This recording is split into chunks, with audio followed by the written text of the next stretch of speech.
Sir, All right. Yo, what is going on, everybody? It's Max from the Mama's Legacy podcast, and I'm joined here with Tyreek, man. How you doing? I'm good, man. It's good to be back. The Ah, return of the Mama's legacy, man. hey, Love the to see it. return. And what better to do it than talking about Houston's problem? That's right. Houston does have a problem, and we don't really. There's so many things you can kind of point to and say, "Hey, this is the biggest problem." And I guess we're here to get to the bottom of that. Yes, sir. Let's go ahead and get into it, man. All right. Well, let's start off with everybody likes to blame the coaching first. Now, with Steven Silas. Since day one, I've said I don't think he should be the head coach of this team. I don't think he has enough backbone and control of a locker room to be that guy. The big outburst that was caused with the assistant coach looked like he was at least giving it to players, trying to motivate them. Granted, it didn't turn out like I think he wanted it to, but he was showing some backbone, saying they need to be here for the team. When you see Steven Silas, you don't really hear much from him about discipline and all that. I mean, yes, they suspended KPJ and Wood for the incident. In case you guys do not know, KPJ got into an argument with the assistant coach, left the game, drove home halfway through the game, and Christian Wood was refused to sub in the second half because he didn't start because he missed a COVID testing date. Now, Steven Silas, what are your thoughts on him? I'm actually like more supportive of him because I think he's been dealt just like the worst start to a head coaching career that you could possibly have. Like last season, his first year as a head coach, James Harden's, having his whole offseason thing, coming into camp out of shape. And basically from the jump, James Harden didn't want to be there. And then you had to deal with, trading James Harden and then getting Victor Oladipo, who also didn't want to be there. And then you're trying to, incorporate John Wall in, and you got Boogie Cousins. Like he had a very rough start just in his first year.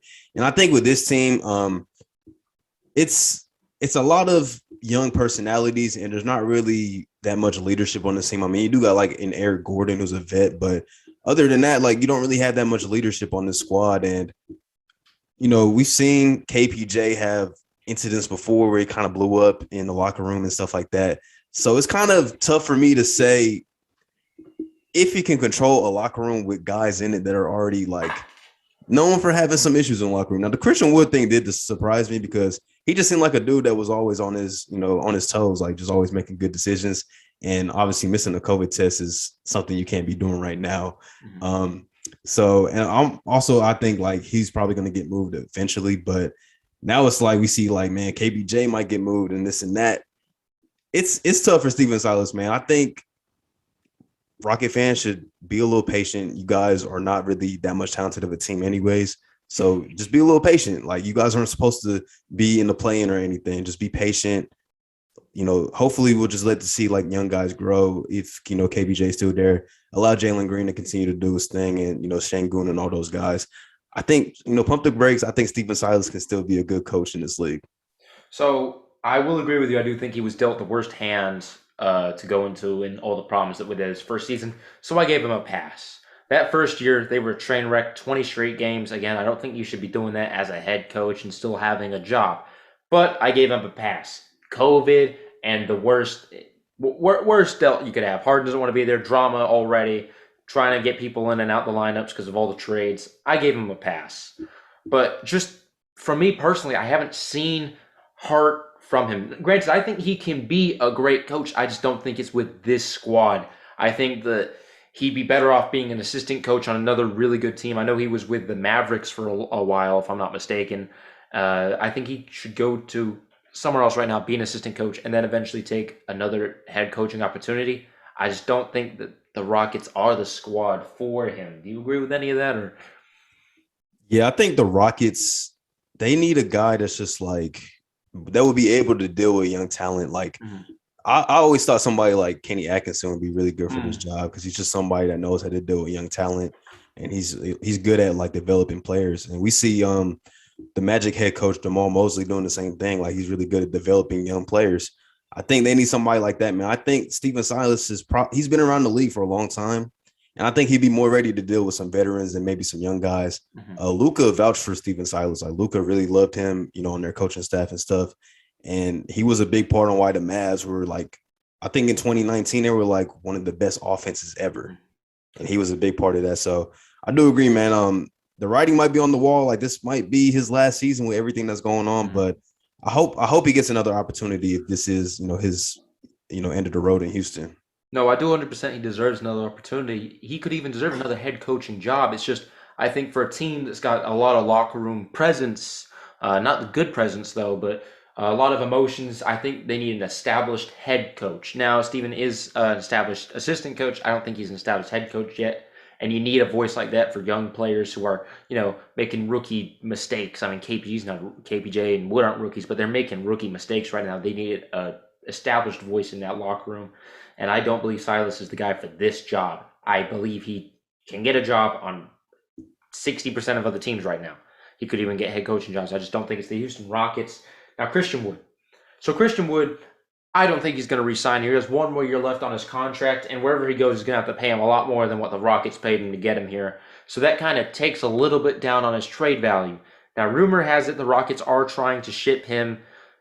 Do you see any possible locations for him, or any ideas to do with Christian Wood right now? I was talking about this in my video yesterday.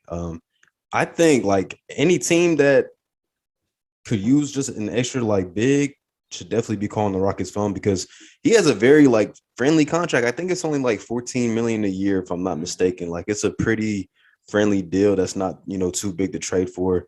And you might not have to give up that much, maybe just like draft capital because he's a very talented player. Christian Wood's been hooping this season, especially when he got moved to the five. Um, like ideal destinations, I'm not really too sure. I think anytime a center is brought up in trade rumors, I always think of the Charlotte Hornets.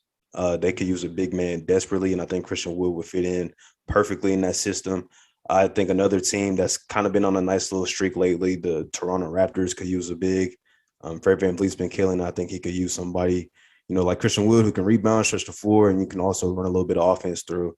Those are the main teams that probably come to mind.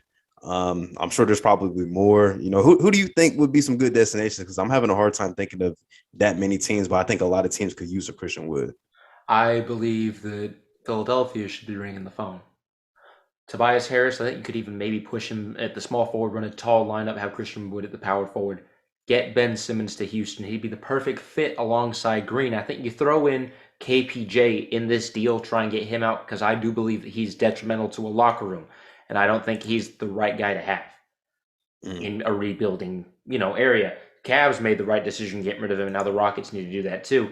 And Ben Simmons would fit perfectly alongside Green. He can play great defense, and he's not going to take shots away from Jalen Green. He's going to give him the ball like he did to his teammates against Atlanta. He's going to give his teammates the ball, share the rock. He's going to play great defense, and it'll give him some time to really get back on his game, maybe develop. Since they're rebuilding, they're not going to, I don't think they'll be too mad if he tries to shoot in the ball a bit more. So I think Philadelphia should try and call the Houston Rockets. I think that's a good thing. The Charlotte Hornets, I agree with you. I think he would fit great there because they have the worst big man rotation in the league. Uh, Mm. I mean, I even think maybe even Washington. Washington's starting to come up on the up and comments. I think you maybe see if you could get a little snag deal for Christian Wood. Right. I mean, he's just one of those dudes. Like, he's a 6'11" big who can stretch the floor at a pretty like efficient rate, and you can run offense through him. He's not really that bad of a defender either. Like, he's a very talented player. Like we seen like when Houston went on their win streak, like he was hooping. So like I'm sure a lot of teams will probably be calling their phone. And the way everything's going, they might not have to give up that much to get him, which is the craziest thing.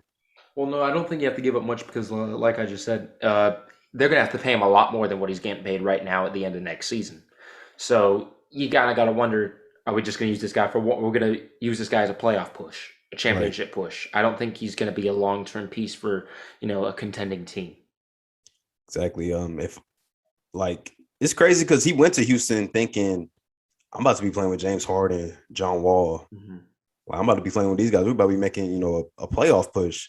And then 10 games in, James Harden gets traded and we're losing 20 straight games. And now I'm dealing with a bunch of 19, 20-year-olds the very next season. I'm sure he's probably a little fed up. I would be if I was in this situation. I would be too. And so another thing is KPJ. We've seen flashes where he's shown star potential, dropping 50 on Drew Holiday at one point, but he's had two major outbursts now. One with the Cavaliers, which got him traded to the Rockets, and now one with the Rockets. Is KPJ a diva? I hate giving guys that label, but it just seems like trouble kind of follows him. Like when he was going into the draft, he fell out of the lottery because of off-court issues. Mhm. And it's just like, okay, that's one strike. And then the thing in Cleveland, and Cleveland at the time was such a bad team. And they needed young talent that the fact that they traded him for virtually nothing was like kind of alarming. And then it was looking like a steal of a deal. And then all this stuff happens. Look, my thing is I don't care what is said to you. You don't just walk out on your team like that, man. Mhm. Especially if what I was reading was true. Like John Lucas didn't say anything off the wall. He basically just was upset with their defensive effort. And if that upsets you that much, man, I think it's things outside of basketball. And we've seen him take breaks, for mental health before. Maybe he needs to do it again because that just seems like a little more than you being upset with what a head coach says. So I won't call him a diva. I just think he has some personal things that he might need to clean up, once again. So hopefully whatever's going on with him, he's able to figure it out because he's a very talented young player. Mhm. And really the main thing holding him back right now is himself. That is one thing that's followed him. Cleveland, I believe the GM said that he's a good kid. In Houston, they've said that he's a good kid, but there's outbursts like these where you have to, take reign. And if you want to be a star in this league, you have to be able to handle moments like that where you're getting called out for lousy effort. Which I agree with the Rockets head assistant coach. Him and Wood were showing zero effort, and again, him leaving. I agree with you. It's not just a slap in the face to the coaching staff. That's a slap in the face to all your teammates who want you out there and want to try and compete. You're giving up on everybody in that building, not just the assistant coach. You're also giving up on yourself in that moment. I mean, if he was a bit older, he'd probably be out the league for that. The reason he's still in here is because he's a young guy. I mean, we've seen what, in other sports, Antonio Brown's at the end of his career, he just had his moment running off the field. He's done in the NFL. If KPJ was older, I believe that he'd be done in the NBA, but he has flashes of talent, and I'm really pulling for this guy to, get a reign on himself. But it's a matter of if he can, and if he can, I believe that you can take that next step. Yeah, and I'm sure like if this is the end of the road in Houston, I'm sure another team will take a chance on it because he is so young. But most times, once you go through your third opportunity, if a team doesn't deem you worth keeping, you won't get another job. Like you will be in the G League. You might be overseas.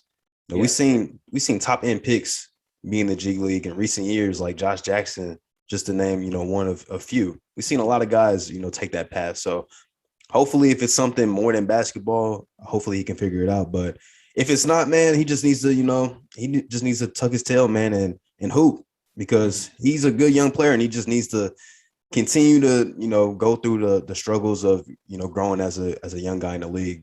We, like you said, we've seen so many flashes of what he can be. People was calling him a baby James Harden last year, and now this is happening. So hopefully everything gets together for him so he can just get back on the court and hoop. I do agree. I also believe on this Houston roster, well, we'll actually get right into that. But first things first, why is John Wall still a Houston Rocket? Neither sides have reached an agreement on him playing. Houston's been shopping him since the offseason. No trades have been done. A couple teams I've heard rumors about maybe calling them. I believe the Clippers were one team that I've heard interested in, but no deals gotten done. Do you think the Rockets are asking too much, or do you think John Wall's kind of hit a wall and he's on the down? I think John Wall can still hoop. He was pretty good last year.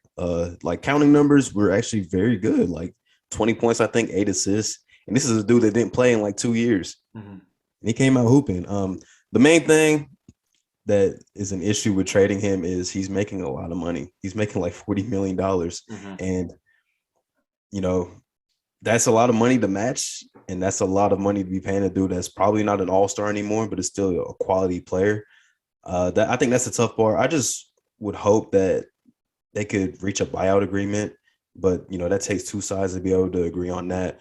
Because I think John Wall can really help a team. Like I think the Clippers, even if it's not this year, I think maybe when they get healthy, Kawhi's back and everybody's there, that could be a nice formidable team. I think he could potentially like even I could see him in like a Philly situation. I could see John Wall helping the team out, you know, but like I said, the $40 million is a tough thing to trade for. So that's why we haven't seen it. But as far as him not playing, I think Houston's kind of playing themselves in that aspect. Like, let the dude show that he can still hoop, let him get his value up. And then the team might be like, okay, maybe we'll trade for him. Maybe we'll just see what happens. So I think Houston's kind of played themselves, and they're not going anywhere anyways. I think the only issue would be maybe developing your young talent, but like their on court fit, like KPJ and Jalen Green are just neither one of them are point guards. Like in all honesty, so you might as well have somebody out there that is a very good playmaker still, and let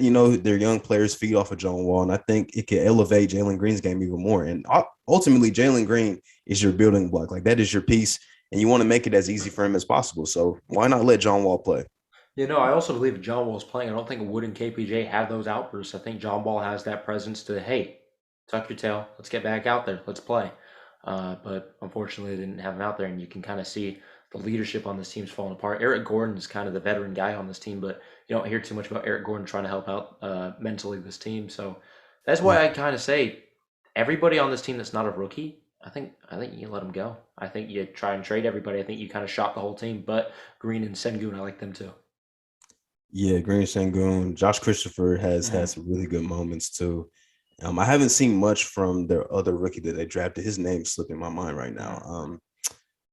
Dang, I can't think of his name. He's from Spain though, and he's Yeah. good energy guy. But I haven't seen much of him though. But he was a first round pick. Jay Tate, he can hoop. Jay Tate can really hoop. KJ Martin is very good too. Like they got good young talent, man. But I think the bright side, I feel like Rockets fans are going to listen to this and think we're just like pointing out all of their Mhm. deficiencies. I think the bright side is like they got tradable guys. Like Eric Gordon can go and help a contending team right now. Mhm. I think DJ Augustin can go and help a contending team right now. Like those are a few guys. Christian Wood can go and help a contending team. I think they have a very like the upside of their rebuild can be very good. It's just a matter of like putting everything together and Mhm. guys not having outbursts and just going through the growing pains without too much distractions is the main thing. Like we see a lot of other rebuilding teams. Like you don't see anything really out of Detroit other than Isaiah Stewart trying to fight LeBron a few months ago. You don't see much out of Orlando. Like these are bad teams, but they're just developing their young talent, and they're in very similar situations. But it just seems like a lot of drama is always filled in Houston. So if they could eliminate the drama, man, I think it would be no problem going forward. I definitely agree. I would just still do believe that Eric Gordon needs to be traded. I think you kind of got to make sure you're not in this little purgatory area with a lot of these players. But I think they're if they play this right, if they play their cards right, they could be back in the playoffs within the next 3 4 years. I think. I agree. Yeah, like because they can get like some young assets, probably some draft picks. Like I think Mhm. like somebody like Eric Gordon, like the Knicks could be a viable place, and Mhm. the Knicks will probably be, they have some draft capital. They got some young guys like that maybe aren't doing their best thing in New York, but maybe you could get a Kevin Knox and see what he Yeah. got. Like see what he has, because he's still a very young player. Like I think, DJ Augustine could, I think every team could use a DJ Augustine. That's one of Mhm. the most veteran, solid backup point guards you could have on your roster. So I think those guys are definitely going to get moved. It's just a matter of when. And Rockets fans hope like they should be optimistic about the potential of their rebuild because I think Mhm. Jalen Green's very talented. Like that was my pick for rookie of Mhm. the year. I think he's super talented. It's just a matter of him growing. He's still like super young. Like you could tell, he doesn't even have his grown man body yet. Mhm. I think he's somebody who's going to be really good. And I think the same thing with Shangoon. Like I see a lot of potential in him too. So, like you Mhm. said, like they could probably be in the playoffs within a few years if like they play their cards right. The front office gets their stuff together. Maybe a head coaching change down the line. But Yeah. yeah, And speaking of Jalen Green, he had a little bit of a rough start coming into this league after the preseason. He also missed some time, and then everybody was saying, "Oh, the Rockets look a little bit better without him on the court because they went on a little bit of a winning streak." I disagree. They're a lot better with Green out there. Problem is, like you said, KPJ or Green, neither of them are really point guards. So even with the slow start, Jalen Green's been heating up lately. And where do you kind of have him right now? What rookies do you think are playing better than him right now? it's crazy because as good as he's been lately, he's maybe top 5 or 6. Hmm. And if he is, he's 5 or 6 because Scotty Barnes has been great all year. Evan Hmm. Mobley's been great all year. Franz Wagner is maybe my favorite rookie. He Hmm. really can hoop. Cade Cunningham, I don't know why it's been so silent and nobody's talking about him, but Cade has been hooping his tail off. Man, he's been Hmm. playing some great basketball. And also Josh Giddey has just been doing it all. Josh Giddey's been doing it all. But Jalen Green, he's slowly but surely getting everything together. His efficiency's getting a little better. I think that was the main knock on him early on, but he takes tough shots because the Houston offense is all isolation. So he's asked to take some tough shots, and he's a tough shot maker too. That's why I would just love to see him like let John Wall get out there, man. Like let Jalen Green get some easier shots and Hmm. see how good he can be. I think that'd be interesting. But right now, I'll probably have him like fifth or sixth, but Hmm. he's trending on the upwards for sure.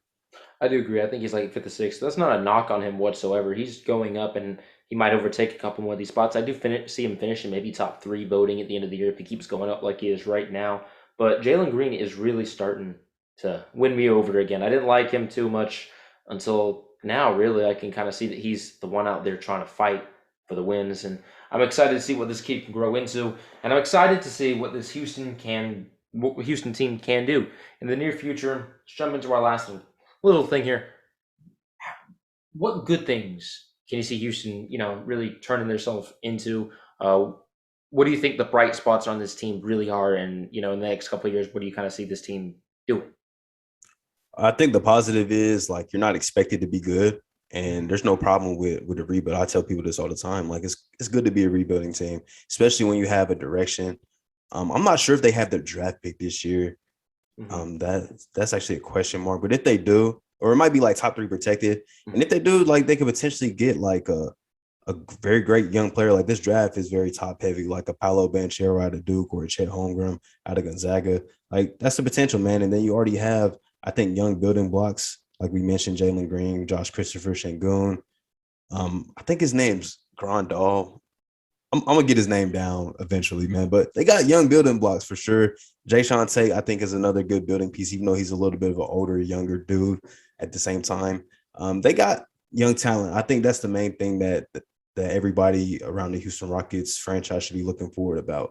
And you know, if KPJ is a part of that or not, you still have a lot of young talent. And like we mentioned, the vets that they do have, they can move and get some more assets in return. So I think they're in a good spot right now for sure. I think the biggest thing the Rockets fans have to look forward to are the Nets are not going to be great forever. And you guys basically have the Nets picks for the foreseeable future. And that's something you got to be happy about if you're a Rockets fan. When you see a big three, when one of them leaves and they blow it up, they're going to be a bad team for a little bit, and you guys will have their picks when they're a bad team. I mean, yeah, you could hope that maybe they'll be terrible, or Kyrie and James leave or something like that. But as long as they're together, they're gonna be one of the best teams in Hey, the hey, league for hey. sure. Hey, this is let's give the Rockets fans some hope, and also, I mean, come on, this is the first time the Nets have been relevant in Lord, and who knows.